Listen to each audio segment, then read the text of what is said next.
உலகளாவிய எரிபொருள் நெருக்கடிக்கு மத்தியில் மத்திய அரசு கொண்டு வந்த எத்தனால் கலந்த E20 பெட்ரோல் திட்டம் நாடு முழுவதும் பெரும் விவாதங்களை ஏற்படுத்தியுள்ளது. E20 பெட்ரோலால் வாகனங்களுக்கு பாதிப்பு ஏற்படுமா என்பது குறித்து விவரிக்கிறது இந்த செய்தி தொகுப்பு.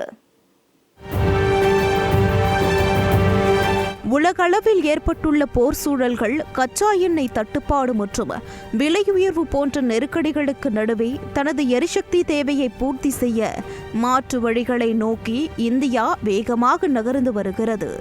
இதன் ஒரு முக்கிய பகுதியாக 20% எத்தனால் மற்றும் 80% பெட்ரோல் கலந்த E20 பெட்ரோலை எரிபொருளாக பயன்படுத்தும் முறையை மத்திய அரசு அறிமுகம் செய்தது.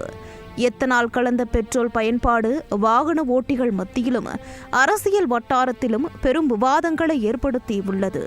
குறிப்பாக எத்தனால் கலப்பால் வாகனங்களின் மைலேஜ் குறைகிறது என்றும் என்ஜின் பாகங்கள் துருப்பிடித்து பழுதடைவதாகவும் பரவலாக புகார்கள் எழுந்தன.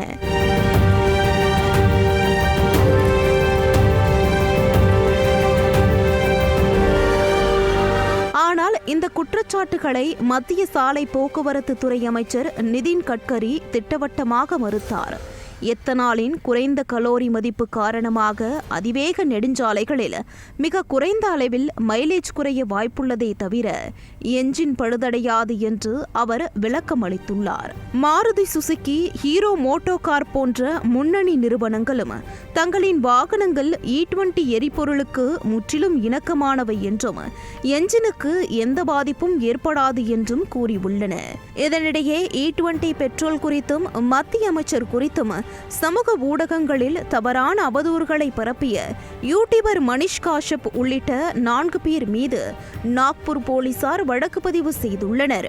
தொழில்நுட்ப ரீதியாக பார்த்தால் எத்தனால் என்பது கரும்பு, சோளம், வைக்கோல் மற்றும் மூங்கில் போன்ற தாவர கழிவுகளில் இருந்து தயாரிக்கப்படும் ஒரு புதுப்பிக்கத்தக்க உயிரி எரிபொருளாகும். இது வழக்கமான பெட்ரோலை விட அதிக ஆக்டைன் மதிப்பை கொண்டிருப்பதால் என்ஜினின் நாக் எதிர்ப்பு திறனையும் வெப்பத்திறனையும் மேம்படுத்துவதாக கூறப்படுகிறது. சுற்றுச்சூழல் மாசுபாட்டை குறைக்கவும் இந்தியாவின் 85% கச்சா எண்ணெய் இறக்குமதி செலவை மிச்சப்படுத்தவும் இந்த மாற்று எரிபொருள் இன்றியமையாத ஒன்றாக பார்க்கப்படுகிறது.